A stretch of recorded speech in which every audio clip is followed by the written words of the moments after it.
Before I explain a little more detail about what this looks like, I'm going to have just kind of a family meeting, if you will, for a moment. Let me just say something to our guest. You picked an incredible time to start investigating a journey, if that's what you're doing here at North Place, or maybe somebody invited you to church this weekend. And we're accelerating our impact and going to be talking about how to resource that vision over the next couple years. And if you're truly looking to get on the ground floor of something that's going to impact thousands and maybe tens of thousands for Jesus, then you picked a really good time to be here. But let me offer this caveat. What I'm going to talk about in the next few moments is family business. It's for the people who receive spiritual nourishment here, call this church their home, and are all in and fully committed to the vision of this house. We have no expectation for our guests. So what I want you to do is just kind of sit back and relax and enjoy the service today. I went home last Sunday night. As incredible as worship night was, this place was packed, and there was an energy and electricity in the room, and baptizing all of those people. I mean, it was incredible. And I went home after last Sunday night, as incredible as it was. When the adrenaline wore off, I was so exhausted I couldn't string a sentence together. I was just mumbling in unintelligible phrases. And that kind of seems to be the case at the end of when we're done with the services every weekend. And I know we have to keep growing, but my voice is tapped, and at the end of the day, I don't know how I could add. And there will come a moment when we get to the point we have to add another service, and trying to figure out how do we do that. I'm tapped, our volunteers are tapped, so how do we keep, it's not a question of whether or not we're going to keep reaching people for Jesus. We are. So how do we reconcile those things? How do we keep reaching people for Jesus, seeing lives change, and not kill ourselves in the process? Our vision when we built this building 5 years ago, and we just celebrated September 28th and 29th, was the 5-year anniversary of the grand opening of this building. And so we're just right on that 5-year anniversary. When we moved into this building, we built it the way we did with the intent of reproducing multiple smaller campuses more frugally and sustainably in other strategic places in our area. But we just wanted to test that hypothesis. Was that the right way to go? So we had builders come in and design and cost project for us what it would cost to build a larger sanctuary out there that seated several thousand people, retrofit this space for kids and youth and discipleship, and add on to the kids' space, and we'd have to more than triple our parking, maybe quadruple our parking spaces and concrete and all that. The price tag was up near $30 million, and we said, nope, our hypothesis was correct. We're going to stick to the original vision.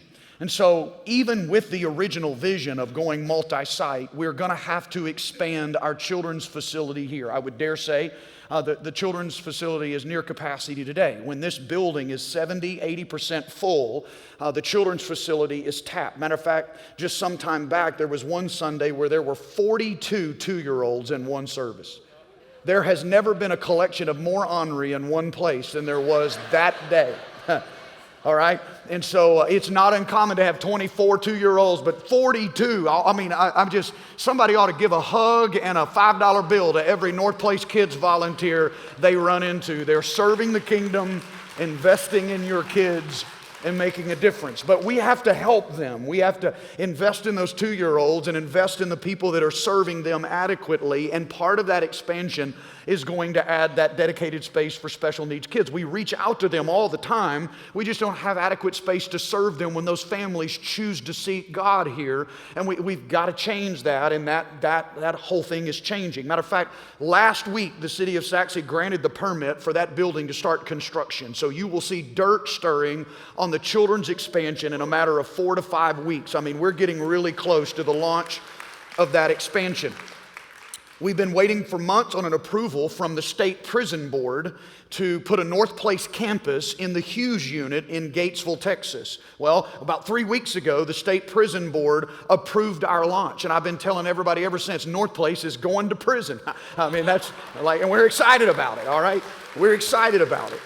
So Haley and I and Susan, and along with several others of our team, a week from Thursday, are going into the prison and begin a training session for our launch team. We're looking at the prison like a city. The inmates are the citizens, the warden is the mayor, the guards are the police and first responders, and then you've got the chaplaincies, which are the ministerial alliance. I mean, it's a city of 3,000 people in population, and we're going in so we're starting a launch team a week from Thursday, and we already have 70 men men enrolled in North Place Growth Track. They're going to be the first covenant partners on the inside of the prison with North Place Church. And so that's going to grow, but I'm excited about those early adopters. They're going to be a part of our first core, and obviously we're going to have a service with them that night that will have more than that in it, but we're looking forward to connecting with these men in the unit.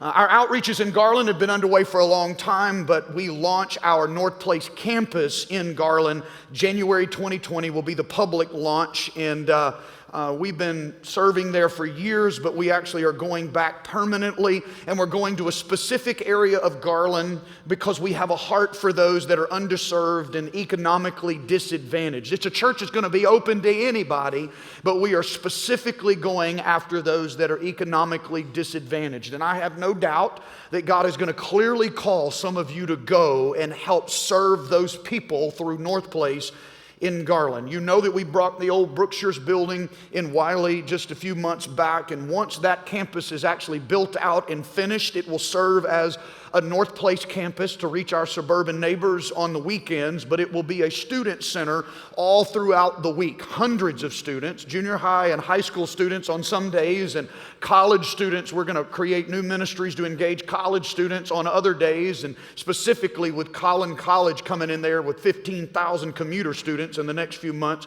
we're going to strategically position ourselves to connect with those. Depending on funding and the speed of construction, we hope to hold our first services at the Wiley campus in January of 2021. And that is going to be an incredible way to celebrate our centennial. And that's what all of this is doing, marching us towards turning 100 years old. We want to make the most significant impact in the next few years, more impact than we've made in the previous 98. Now, let me just take a moment and familiarize you with this book. You got this book. I told you that this book was 3/4 small group material. So from page 12 on, it's all small group material. There's an introduction to the study on Abraham, and then every week we're taking a different topic from Abraham's life. This week is legacy, next week is trust, next week is honor, transformation, and then surrender. And we're just walking through the narratives of Abraham's life. These studies are here. But what I love about them is in between each study, and so you take this book with you to your small group. This is your small group packet, all right?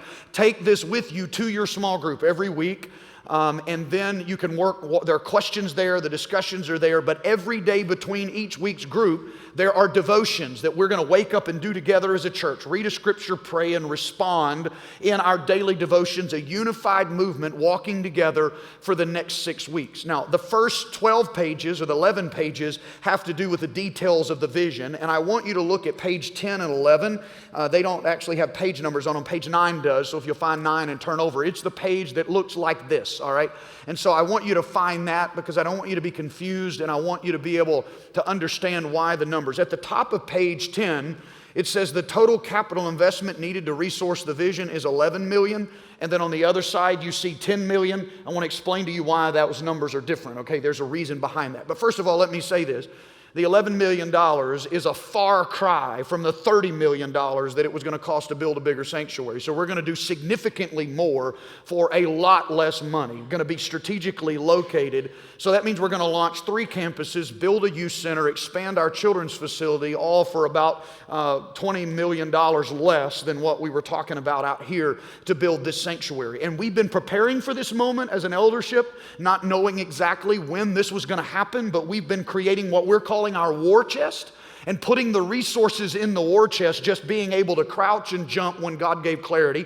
And we've been able to set aside $2.25 million in that war chest, and so we're investing that now. That's why we're able to start the children's and launch Garland and get into the prison and start Wiley, because we have the seed money to start that. So that makes that 11 million now 8.75, which in that bubble to your left, the black bubble to your left, if we receive $8.75 million in commitments in this initiative, we will do all of this, resource the entire vision without any debt. That's exactly what the whole goal of this unfinished initiative is. Expand the kingdom without any debt. Now, our ultimate goal is in the white bubble on the other side, 10 million. If we're able to receive $10 million in commitments, and it's very possible in a church our size, it would be a step of faith for us, but but it is possible. If we receive that in commitments over the next 2 years, we replenish the war chest by $1.25 million, which puts us in a position to act when God opens up another door to expand His kingdom. Now, I want you to pay attention to the quote at the bottom of page 10, and this is what's so meaningful to me. I've been a part of a lot of initiatives to expand the kingdom like this, but never in my life have I been a part of an opportunity where every initiative, every dollar in this initiative is investing in so many places near the heart of God. Every dollar is going to touch the at-risk and the vulnerable, prisoners and kids and the poor, the next generation, grow our church at the same time, expand the kingdom, and make more and better disciples. So we're touching the heart of God in so many different places. And then when you get over to the other side, resource the vision, it's just a summary. So that's the ultimate goal of $10 million. That's what it's going to do. And then on that page is just a random breakdown, just mathematical breakdown. If you needed to see it, some of you needed that. You just need to see what would it take for us to get to 10 million. And that's kind of a breakdown of the number and sizes of gifts it would ultimately take for us to get there. Now, I want you to understand the ultimate goal of this initiative is not more kid space and youth space or more campuses. You have to hear my heart. The ultimate goal for me in this journey over the next 2 years is 100% participation. That everybody that receives spiritual nourishment from this church, some will be great, some will be small, all will be great in the eyes of God, make some step to resource this vision. Let me tell you why. Nothing has changed my life more in my spiritual journey than learning sacrificial generosity.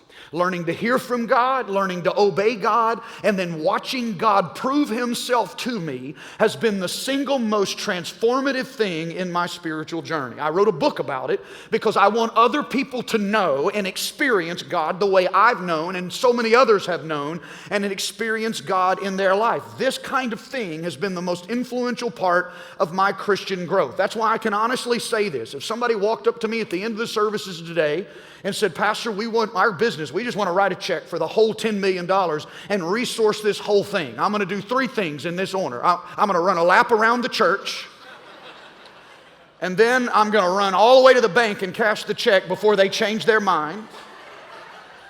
And then number 3, we're still going to do this initiative. Because the whole goal of this initiative is personal transformation. Hearing God, growing in maturity, stepping out in sacrifice to partner with Him and making His name famous and watching Himself change us and prove Himself to us in the process. I'm less worried about financial metrics and meeting goals than I am about God transforming our lives. And I think that's exactly what Paul was saying in Philippians 4:17. The Philippian church was the most generous of all churches to the mission of God in Paul's life and what Paul was doing. And Paul said in Philippians 4:17, I'm grateful for the gift, but you need to understand, I'm more grateful for what is going to abound, the fruit that is going to abound to your behalf. In other words, something is going to happen to you through this that is bigger than anything else. It's more important than the gift. It's the transformation that is happening in your life. Now, Haley and I have been on this journey for some time. We've had a lot of time to pray about this and process this. And I'll tell you the way we see ourselves. We don't see ourselves as a leader or anything. We see ourselves as the lead follower of everything. That's what we are, the lead followers of this church. And we would never do anything or expect anything from people that we would not surpass or at least model ourselves. And we've been preparing ourselves for what this journey is supposed to look like for us. And you know I've written a book on extravagant because we have lived extravagant generosity. I mean, we've done some crazy things in our lives to honor God and to expand His kingdom. People have called us foolish, from giving away homes to giving up salaries for a year, all those kinds of things. And when Haley and I started praying about this, the Lord said, I want the next 2 years of your life to be the most sacrificial, extravagant years of generosity in your entire lives. I want you to outpace anything you've ever done. And we're excited. I will tell you this. I'm excited and scared at the same time because I don't have the capacity right now to do what I believe God is asking me to do. But it's where I've heard Him and I'm going to obey Him and I'm going to watch Him prove Himself to us. And my kids are older now and they were younger in a lot of those journeys, and I'm excited about Him proving Himself to my entire family. And so I just want you to understand, between now and turning 100 in 2021, our church is going to go from a great church at Pleasant Valley Road to a church in 5 locations that span 2 continents. from Durban to Saxe to Wiley to Garland to the Hughes unit on 2 separate continents. And who knows, by the end of this thing, depending on, we just believe if God keeps His promise to us, and I believe He will, He always has, and if God's people respond in generosity the way they always have, and we know they can, we may even be promoting or praising God about something more significant than even that by the time this is over. Now, I do want you to know, it's kind of a save the date before I transition here. On November the 10th, okay, we're going to have one combined service in the Curtis Colwell Center. We're bringing all of our services together to one Sunday morning service. It was the Garland Event Center and the Curtis Colwell Center. We launched the vision to build this building 13 years ago in that arena.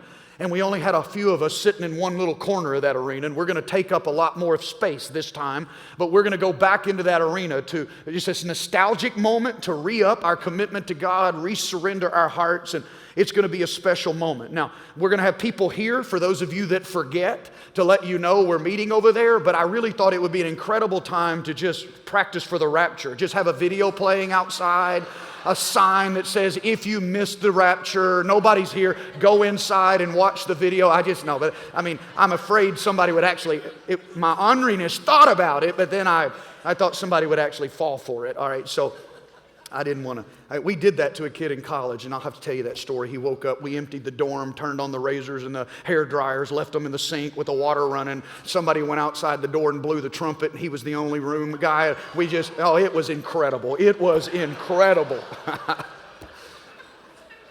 That's kind of what I was thinking about in this one. So, but I'm not going to do that. He's still trying to recover from that moment in his life. November the 10th, we're all going to the Curtis Colwell Center. It's going to be an amazing day of surrender. So just to give you more details about that, just save the date and be ready to come and just celebrate. And it's just going to be an awakening of what God is going to do in our lives. Now, I do want you to look with me today as we begin this study in Abraham's life to Genesis chapter 12. And I want us to begin reading there in verse number 1. And if you've studied Abraham's life at all, you've read this. But let's pick up there today. And I want you to kind of buckle your seatbelt because of the launching the initiative. I really got to make up some time today in Abraham's life. And I've been more excited about this study than anything I've shared with you in a while. So let's go. Genesis 12. Verse 1, the Lord said to Abram, leave your native country, your relatives, and your father's family, and go to the land that I will show you. I will make you a great nation. I will bless you and make you famous, and you will be a blessing to others.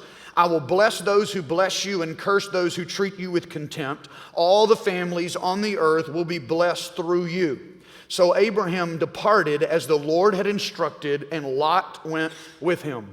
Today we begin a rich study of Abraham's life, and I don't want you to overlook the significance of the next 6 weeks. If you drive through any large U.S. city, you're going to pass churches and mosques and synagogues, and the worshipers inside of all three of those see themselves as the children of Abraham.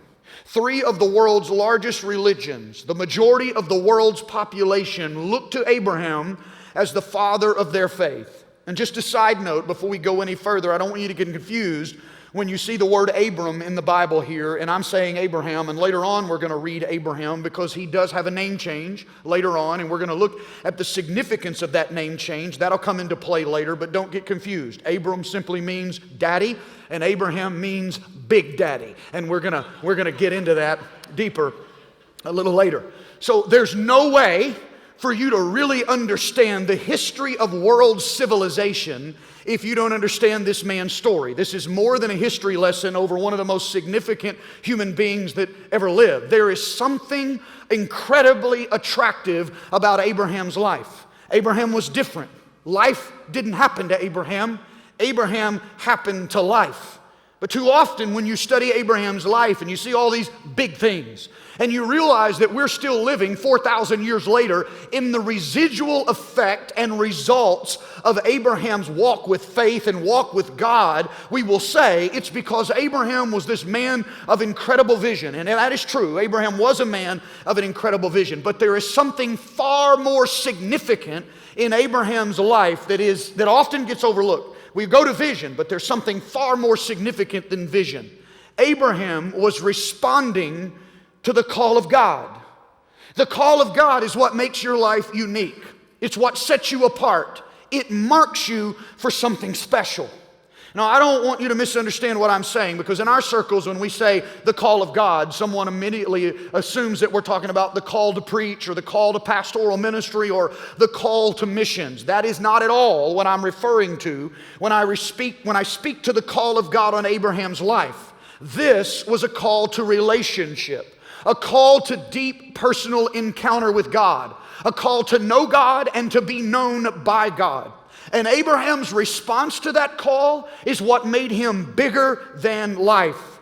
God is extending that same call to every one of us. It's the divine call to leave an eternal legacy.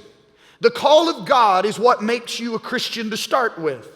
You're not a Christian unless you have heard and embraced the call. And then after you've responded to God's desire for relationship with you, it's God's call on your life that distinctly shapes the rest of your life. So hearing and embracing the call of God is what makes your life a Christian life.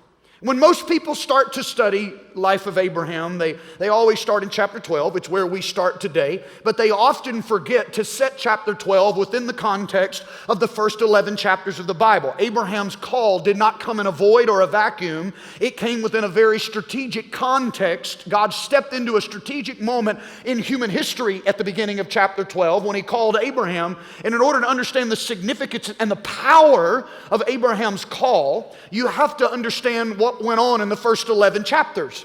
By the time you get to Genesis chapter 11, human history has come to a dead end.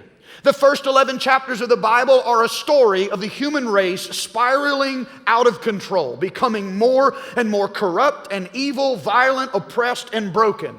But it was in the middle of this brokenness you find one ray of hope. There was one tree, one family line that committed to call upon God in the midst of the chaos. And it was the line of Seth that continued to worship God. And it was Seth's family alone on the earth that was preserving and passing on the knowledge of God in the world.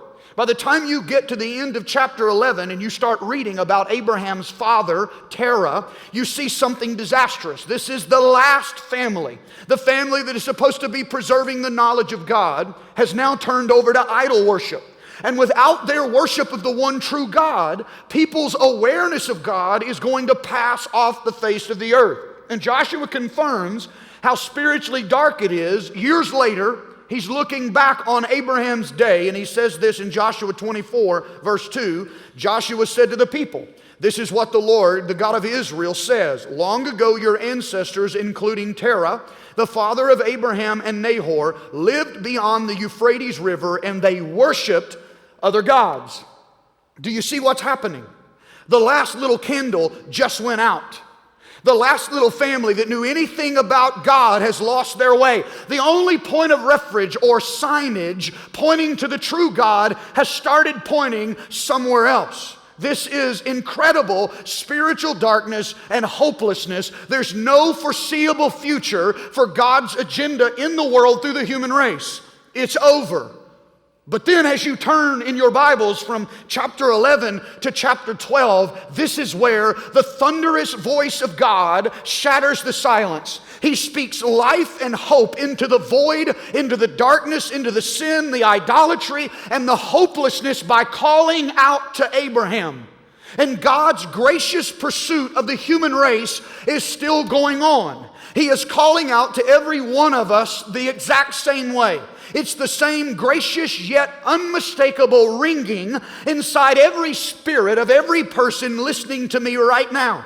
The God of heaven is in relentless pursuit of you. He's calling out to you in your hopeless situation, your failure, your sin, your spiritual darkness, the bitterness, the blaming, and the hurt. And He's shattering the silence. He is echoing through the halls of your life, calling you into a relationship. That's the powerful nature of the call. But let me talk to you about the personal nature of the call. Abraham was from the best family on earth. But if it wasn't for the call of God, he would have been spiritually dead. Now let me make this incredibly practical. Haley and I have 3 kids. A 21-year-old, a 20-year-old, and a 16-year-old, and all of them have been raised since early childhood, and for Addie as an infant in this, a young toddler in this church. And we're not a perfect church, but I've been to a lot of other churches, and this is a really good church, okay? They were raised in our home, where we did everything within our power to model Christ-likeness before them and make the Christian life an attractive life, something that they would want to choose to live.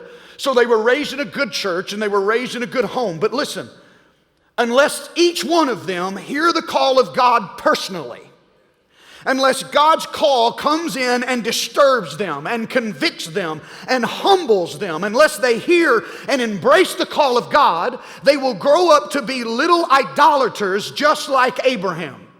Now, it'll be acceptable form of American religious idolatry, draped with Christian symbols and religious ritual, but they will have no real life-changing relationship with God. They may grow up and be nice and moral because we're moral and fairly nice. I mean, you could say amen. That'd be a good place to say amen.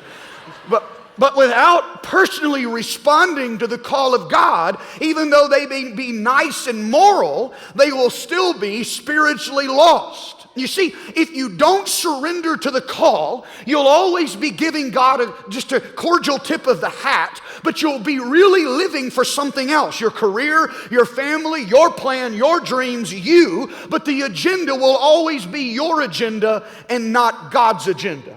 To put this in biblical terms, it doesn't matter if your family is more like Cain's, the line of the wicked side, or Seth's, the line of the righteous side. Regardless, without personal embrace of the call of God, we are all in a spiritual death sleep and hopelessly lost. Your personal response to the call of God is absolutely necessary for you to be in a real relationship with Him. It has to disturb you, disrupt you, and convict you. Maybe you're listening to me and saying, well, Pastor, if I were to be honest, I'm definitely from the line of Cain. I'm the wicked line. I more closely relate to them. And there's no way that somebody like me and my family would ever be qualified for the call that you're talking about. Well, that's the good news of this whole thing, because the call of God is for the unqualified. Matter of fact, Abraham was an idolater, for goodness sake, when he heard the call of God. The call of God is an absolute act of grace. It doesn't come because you're qualified because it's come. The moment you respond in surrender to God's cry for a relationship with you, it doesn't matter what line you come from or how spiritually dark your life is, His call is powerful enough and personal enough to qualify you. God's call is powerful. God's call is personal, but somebody may be asking, but what does it look like? What's the content of the call? What actually was the call asking Abraham to do? As we look deeper into this, you're going to see the radical nature of the call. And that radical nature of the call is clearly stated in the verses we read in the beginning, verse 1 and 2 of Genesis 12. The Lord said to Abraham, leave your native country, your relatives and your father's family, and go to the land I will show you.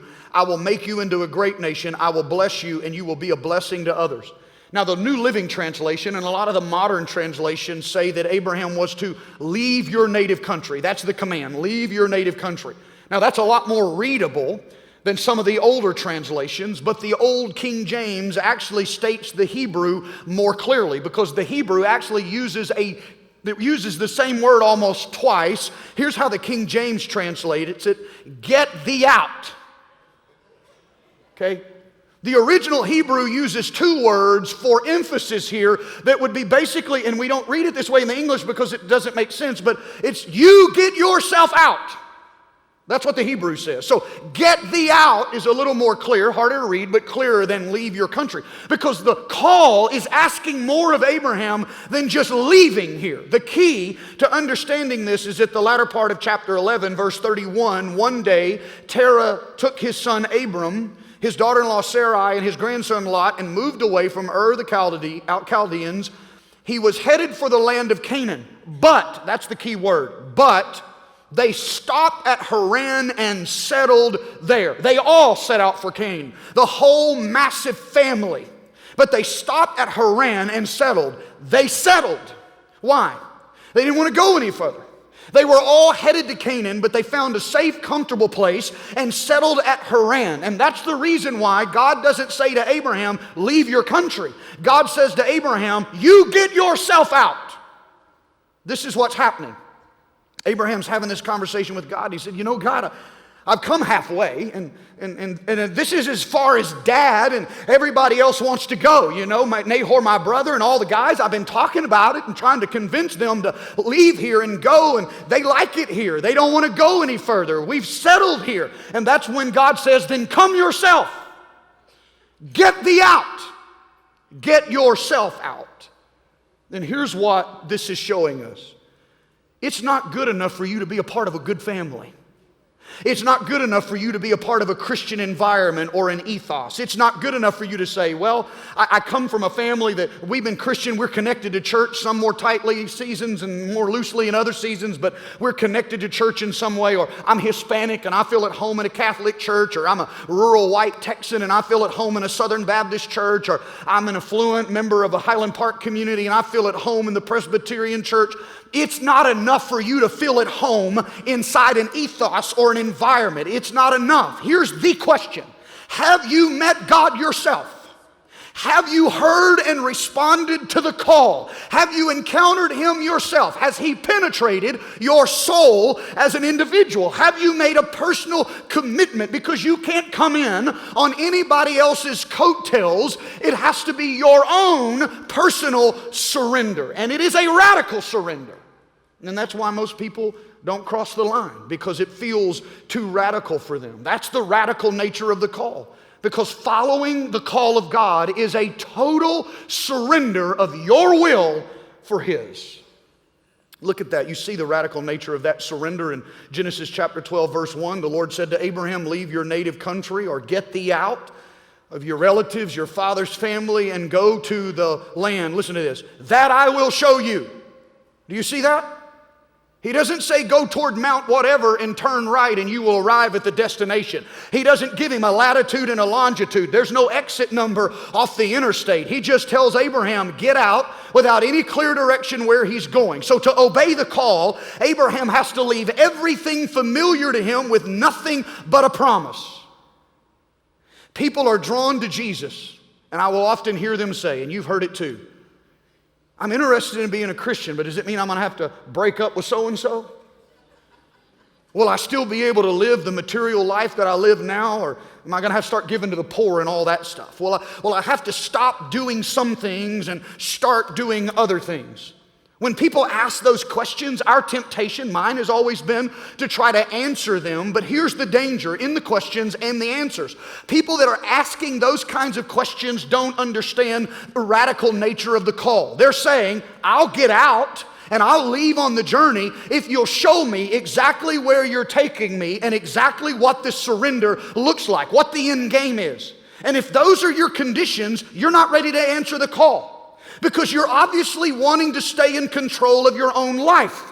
You're not surrendering your will. There's a part of you that wants to honor God, and there's another part of you that wants to stay on the throne of your own heart. And those two things cannot happen at the same time. So what you're really saying is, I'll be happy to go, Jesus. I'll be happy to follow you if it makes sense to me and I remain in control of my life. And following Jesus doesn't work that way.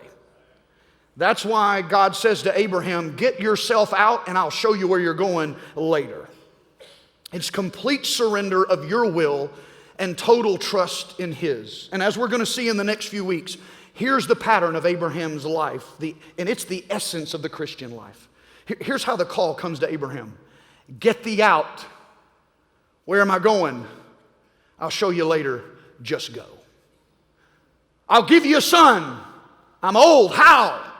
I'll show you later. Just trust. And at the end he says, give me your son. Kill your son. Why? I'll show you later. Just climb. That's the essence of the Christian life. Such a deep personal surrender of your will to His that you just go, you just trust, you just climb.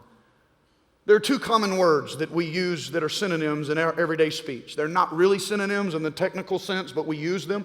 Adventure and quest. We use those words interchangeably. I'm going on a quest. I'm going on an adventure. In the general sense, they may be synonyms, but in a literary sense, in a technical sense, they are very different. Now let me talk about them in a very literal sense, a technical sense, a literary sense. In literature, an adventure is a there and back again story, like you see in children's books.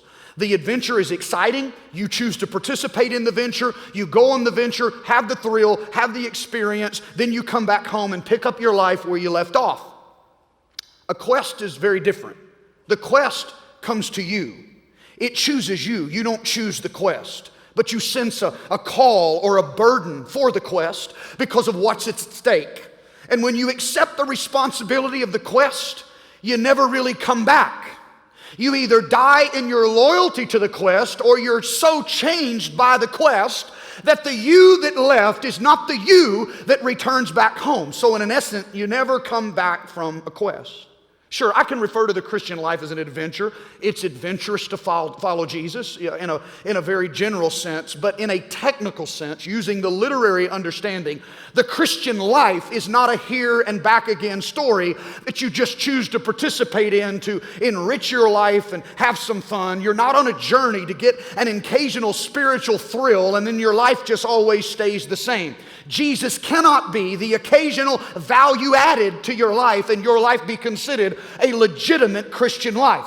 The Christian life is a quest. He chose you, Scripture says. When you say yes to the call, you're saying yes to a journey that you will never come back from. You will either die on the journey, be transformed by the journey, or raptured out because of the journey in loyalty to the quest. So what does it mean to be answered to the call, to answer the call of God? It means saying yes in total trust and obedience, to go when God says go, and to walk away from everything familiar without knowing the details. Total trust in the character and the promises of God. This is what the New Testament Hebrews says about Abraham answering the call. Hebrews 11:8. It was by faith that Abraham obeyed God when called to leave home and go to a land that God would give him as his inheritance. Listen to this. He went without knowing where he was going. Total trust in the character and the promises of God. Now there's one more thing you have to see today before we conclude. I told you when we started the journey we were going to talk about the divine call to leave an eternal legacy. And I've been heavily talking about the divine call side, but I want to leave a little bit here about the legacy, and that is going to go way deep on the legacy side in our small group conversations this week. We have a divine call to leave an eternal legacy. We've seen the powerful nature of the call, the personal nature of the call, the radical nature of the call, but I want you to see the missional nature of the call. This is the legacy part of Abraham's call. Listen to it. Genesis 12, verse 2 and 3. God says to Abraham, I will make you into a great nation. I will bless you, and you will be a blessing to others. I will bless those who bless you and curse those who treat you with contempt. All the families on earth will be blessed through you. What is the foundational and fundamental nature of God's call to Abraham? Blessing others and leaving an eternal legacy in their lives. God says, I will bless you and you will be a blessing to others. But verse 3 ends with this incredible prophecy that is contained within a promise. He says, Abraham, all the families on this earth, now and forevermore, are going to be blessed through you. How does that happen? How does God fulfill that promise to Abraham every day? Follow me. Abraham had a son. His name was Isaac. Isaac had a son. His name was Jacob.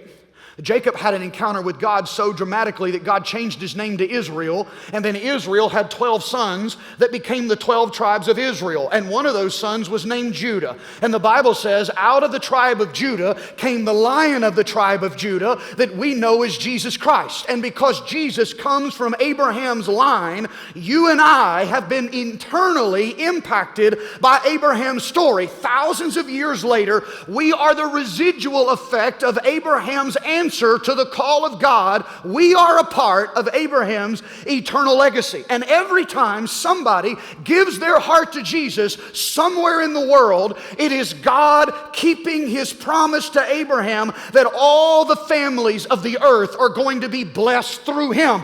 It was a missional promise. It was a legacy promise. And again, what was the foundational purpose of God's call to Abraham?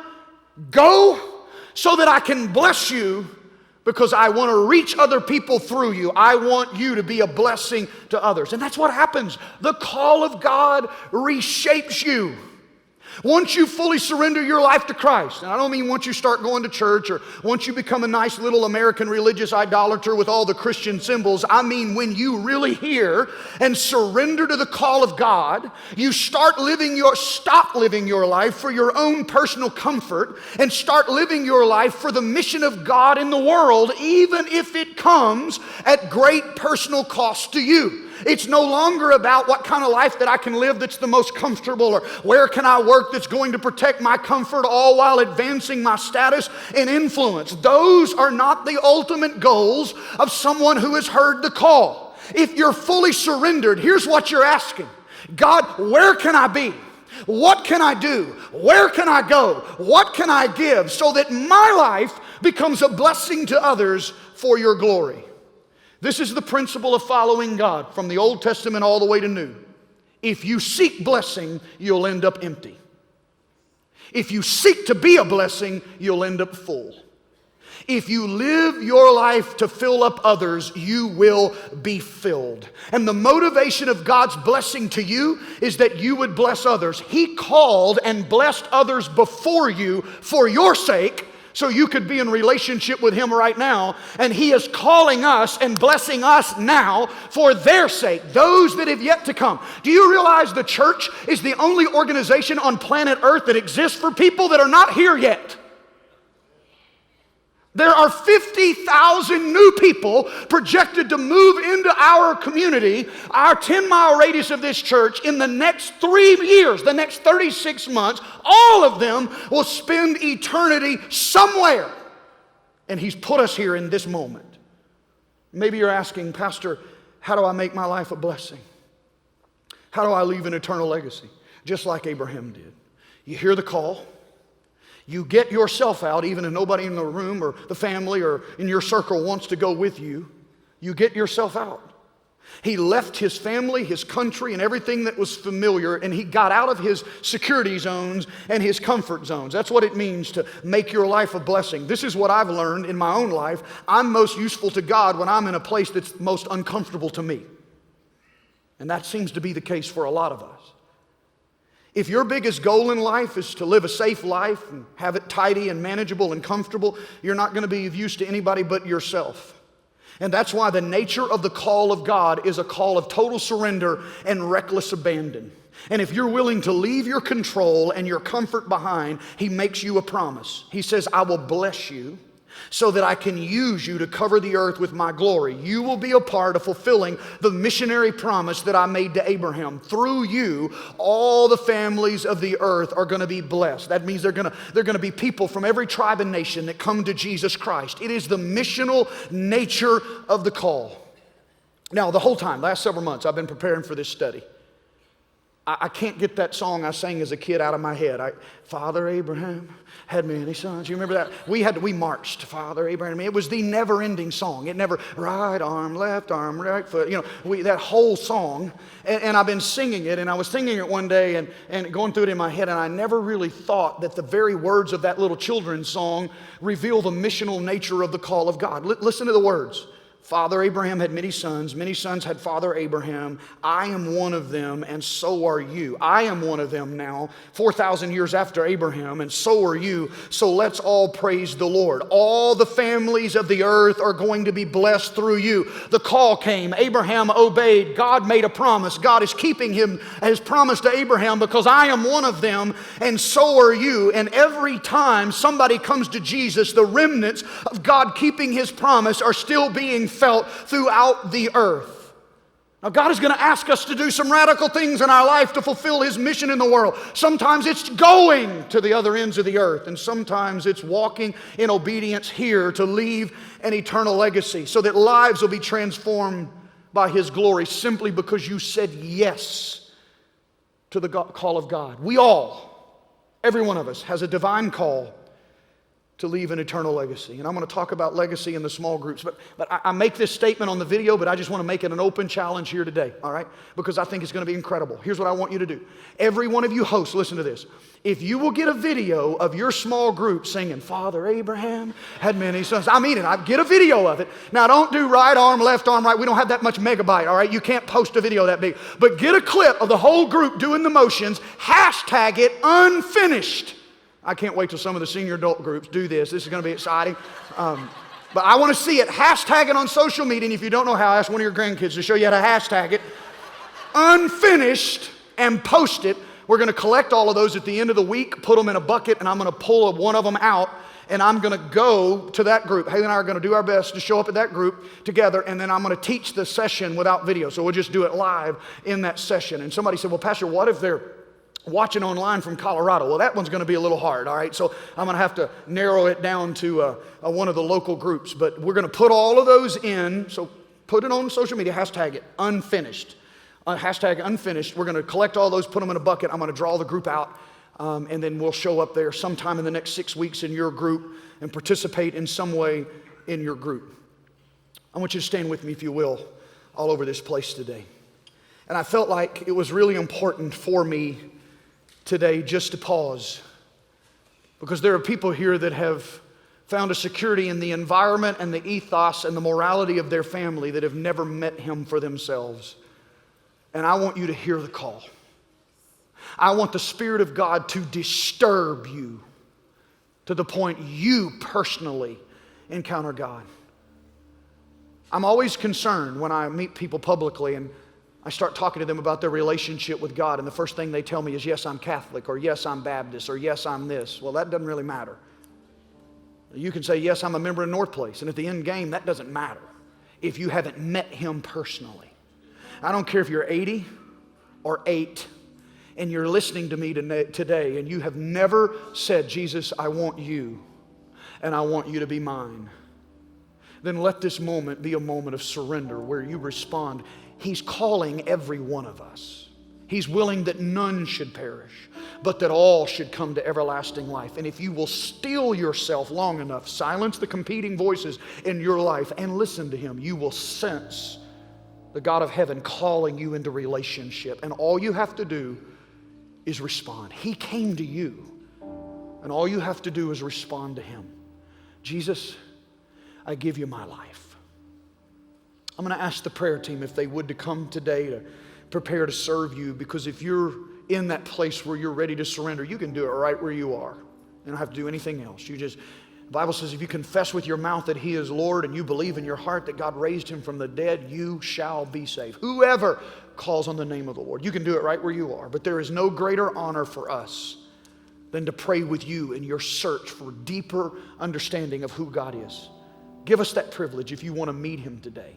And there are some of you in this room that just need prayer for something miraculous in your life. You need a breakthrough in your life. God to put His hand on a situation you're going through. We would love to pray with you. We're going to keep this environment worshipful. And I would just encourage you, just all of us in this room, re-up. Give Him everything.